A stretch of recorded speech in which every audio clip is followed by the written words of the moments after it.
Sports broadcaster, Olympian, and coach Ato Boldon is of the opinion that Jamaica is going to have a very disappointing Paris Olympic Games. So let's discuss. Welcome back to the channel, people. Welcome back to the channel. If this is your first time here, thank you for making it Peter Lloyd World. Go ahead, please hit the subscribe button so we continue to grow. When you do that, hit the notification bell so you know when the next video drops. Drop a video at least once a day here in Peter Lloyd World. Also, if you enjoy the content, please hit the like button. And finally, leave your thoughts. On ready? Yep, good to go. Well, he's a renowned, world-famous sports broadcaster, coach, and former Olympian Ato Boldon. And these are his thoughts about Jamaica in the upcoming Paris Olympic Games. On the men's side, I don't see where you're going to get any 200-meter medals. I think that would be a little bit of a fantasy. But in the 100, what I've seen from Oblique, and I'm yet to see what Blake has for us this month. There's some other Jamaicans, including your national champion from last year, who I think will have something to say this month at the trials. But Oblique looks like Oblique. He looks even better. And what he did to Noah was the best thing he could have done. Look over at him as if to say, oh, really? 4 gold medals in Paris? Really? You're the world champion? What about that? Because that is what's missing from today's game. There is not going to be a sweep this year. In fact, I think Jamaican fans should prepare to get 1 medal in the women's 100 in Paris, because I haven't seen Shirley yet. We know Shirley is Shirley. That's my all-time favorite sprinter. But we haven't seen her, and it's June. Julian Alfred is not going anywhere.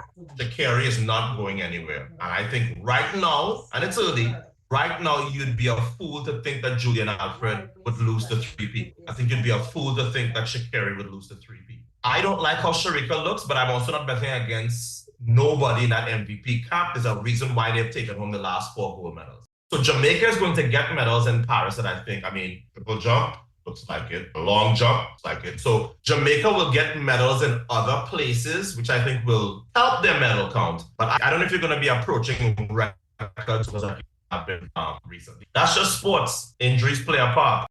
Brandon Williams, former coach, makes some solid points that I agree with. Yes, I believe Shelly-Ann Fraser-Pryce will be a factor in the women's 100 meters.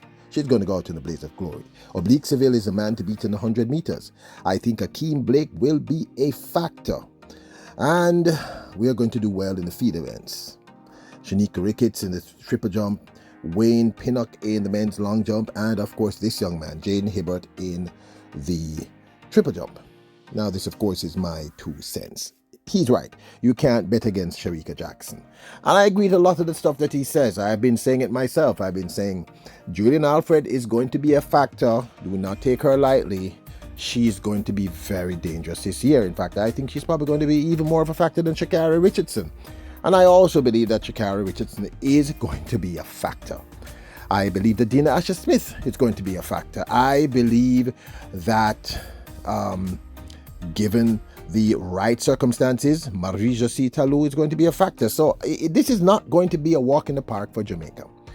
Now, I understand a lot of the points he's making because they're not adversarial, meaning he doesn't seem to be bashing us. They come from solid sports analysis and they make a lot of sense. However, there are a few factors that I think even he mentions that one should mention. One, everyone started their season late. Most people did. Looking at Shericka Jackson, I think she just needs to be running. She looks a little heavy to me. There's a lot of ring rust, and I think she's only going to get better as the season progresses. We haven't seen what Shelley has done. Elaine Thompson-Herah was always a question sign anyway. We're not sure what's going on with her. We know that there was some injury scare. We don't know if it's a real injury or not. Now, we were all looking towards a Brianna Liston, etc., to cover that gap and that space. But we have to be realistic. That may or may not happen. But I think just these 3 women, I think we can walk away with 2 medals. This is my opinion. If Shericka gets back into form, and I think she will get back into form by the Paris Olympic Games, I honestly believe this, she's going to be a massive factor. So if there's a Shelly and a Shericka, that's 2 medals. It's not going to be easy, because I'm going to say it again, and I agree with what Ato is saying. The women he mentioned, Julian and Sha'Carri, are dangerous. And I've been saying that, so nothing new there.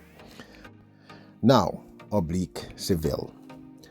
I think Oblique Seville, I've said it, did a whole feature on this, is the man to beat in the men's 100 meters. There was a reason why Noah Lyles looked panicked when he was beaten, trounced convincingly by Oblique Seville, because he knows that there's about 5 weeks out from the Paris Olympic Games, and it may not look like it, but the difference between 9.82 and 9.85 is significant. And not only that, the fact of the matter is, Noah Lyles was flat out. He was 100%. And we all saw clearly, it was very evident, and we've discussed it at length in another video, that Oblique Seville slowed all the way down. He could have ran had he just concentrated on running hard through that line. I think we would have looked at something like a 9.75. And believe me, that's a huge distance to cover. That 9.82 and 9.85 is a massive distance. It doesn't look it. So there was a reason why Noah Lyles looked like it. Now people have been saying to me, oh, it's just one race. And I'm saying, yeah, but it's one race 5 weeks out from the Paris Olympic Games. And the young man slowed all the way down. He could have ran much faster. And that's why Noah Lyles looked panicked. Okay? So the man to beat is going to be Oblique Seville unless something really bizarre happens, and that will not occur. Now, I'm not saying Noah can't win. I'm not saying someone else can't win. It's not impossible, but I'm saying he is definitely a medal hopeful. The 4th place that happened the year before and the year before in 2022 and 2023 is not going to happen in 2024. So he's going to medal, and I think he can get gold. So as for the other Jamaican, the Blake, he's not talking about Johan Blake. He's talking about Akeem Blake.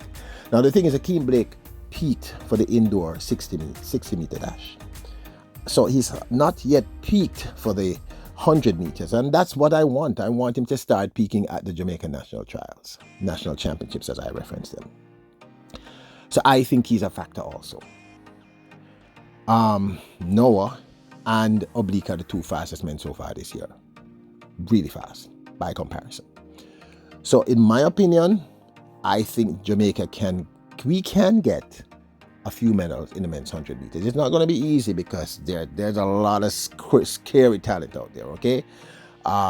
We don't have to go through the list because some of you know Kenny Merrick, Noah Lyles. I'm talking people who are not Jamaicans. There's, of course, the Jamaican Keshane Thompson. Now, I don't know if he's injured again, but we don't know. He's like a mythical creature. I just love to see him actually run a whole season, but apparently he has injury issues. So if he's not injured and they don't pull him again this year at the national championships, he comes in and does something spectacular and then vanishes into thin air, then we could have a 3rd person. So I think the men's 100 meters is a factor. Now, unfortunately, Ato is very correct about the 200 meters. We have no one there. We have no one there of consequence, not in the men's. In the 200 meters, I don't really. I see the potential for Lene Tava Thomas in a few years, or maybe a year or so, but I don't know about this year. She looked really good at the Racers Grand Prix. She really, really did. But she's the only hope we have. I'm not mentioning Shericka Jackson in the women's 200 meters. Okay, she's a given. So I'm talking about someone else. In the men's, I see no one. I'm sorry, no one. I see no one at all. I'm just being honest. And I think you all know this. We all know this. I agree that the field events were going to be very strong this year. I think Shanika Ricketts has the best opportunity she's ever had to win a gold medal because, Rojas isn't there because of injury. I think the man to beat clearly going in for the triple jump is our very own, I'm talking about. And of course, Jaden Hibbert, that's what I'm talking about.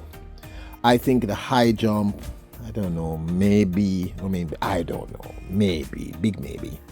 But I think we'll do better in the field events than we have done in previous years. So I'm not sure that we will walk away. Now, I believe the 4x1, we will still be a factor. I am certain that the 4x4 will be a factor. People are laughing at me because I said Nikisha Price, I think, will be a factor. Now, true, I've not seen Mila Weibo and a few others, but the woman has the 2nd fastest time in the world this year. meaning Nikisha Price, in the 400 meters. As for the 400 meters men, Antonio Watson, I'm not counting him out, and I'm seeing some other great hopes. Then there's Rashawn Clark in the men's 400 meters hurdles. Do not count him out. Do not count him out. I think he's going to be a factor. So I think we will probably match the 9 medals we got at the Tokyo 2020 Olympic Games. That's my opinion. I disagree with Ato Boldon in terms of that, looking at it from my perspective. And the final thing I have to say is, and I've said it before, I will panic only if at the national championships everybody's running horrendous times. But this, of course, is my 2 cents. I'd love to hear your thoughts. So don't forget to hit the subscribe button, notification bell, the like button. Remember, your royals, kings and queens. Bless up!